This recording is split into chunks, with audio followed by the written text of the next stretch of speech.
पाकिस्तान में आबादी के बढ़ने की वजह क्या है? ये पाकिस्तान में सेहत के मसाइल को किस तरह से इम्पैक्ट कर रही है, खासतौर पर नौजवानों की सेहत, खवातीन की सेहत, मर्दों की सेहत को, और कहां पर मसला कहां है आबादी के कंट्रोल करने को? क्या ये हुकूमत की पॉलिसी साजी के मराहिल में मसला है या इसकी एक्सेप्टेंस में, सोशल एक्सेप्टेंस में प्रॉब्लम है? बिस्मिल्लाहिर्रहमानिर्रहीम, बहुत शुक्रिया आपका। देखिए, मसाइल बहुत है सेहत के हवाले से, खास कर जो कि पॉपुलेशन इसका मेन रीजन है, जो कि हमारे यहाँ दिन ब दिन इसमें इजाफा होता चला जा रहा है।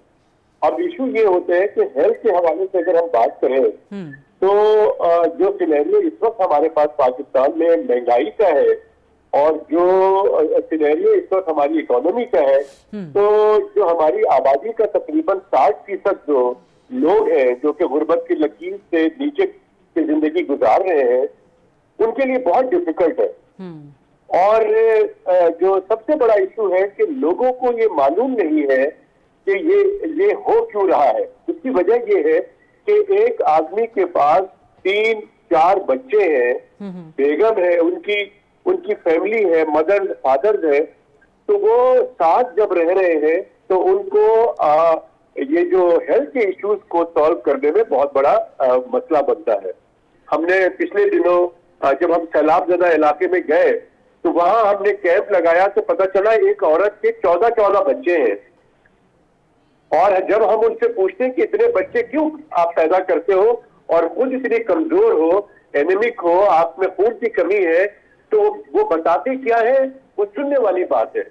वो बताते हैं कि डॉक्टर साहब, हमारे बच्चे तो मर जाते हैं, तो इसलिए हम बच्चे ज्यादा पैदा करते हैं कि कुछ तो बच्चे जिंदा रहेंगे।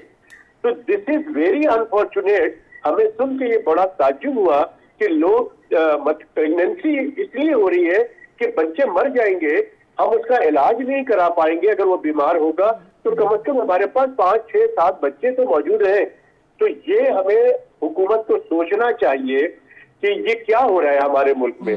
हमें चाहिए कि इसके ऊपर भरपूर तरीके से एक जिहाद करना चाहिए, एक अवेयरनेस का बम्बार्डमेंट करना चाहिए, लोगों को बताएं।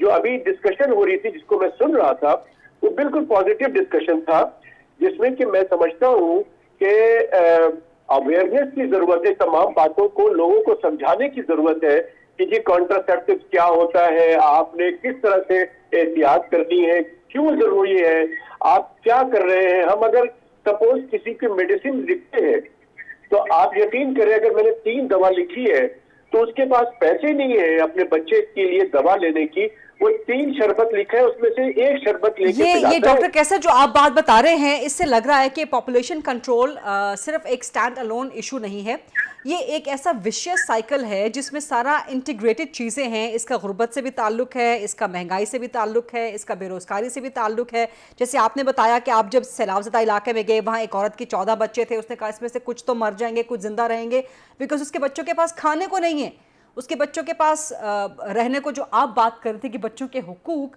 सो ये इसका मतलब ये हुआ कि जब तक रियासत प्रोवाइड नहीं करेगी ह्यूमन डेवलपमेंट या सोशल वेलफेयर, तक पॉपुलेशन कंट्रोल आप इफेक्टिव नहीं कर सकते। डॉक्टर कैसर, एम आई राइट? आप बिल्कुल सही कह रही हैं।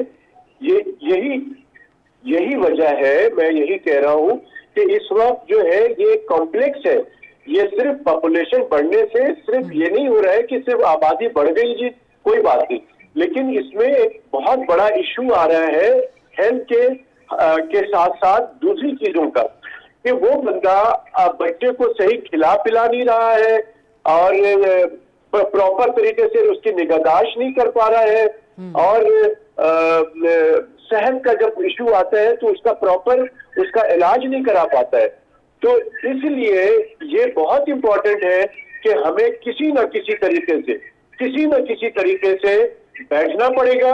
इस पॉपुलेशन की जो तेजी से इसमें इजाफा हो रहा है, इसको रोकना पड़ेगा, और इसमें सब लोगों का काम है।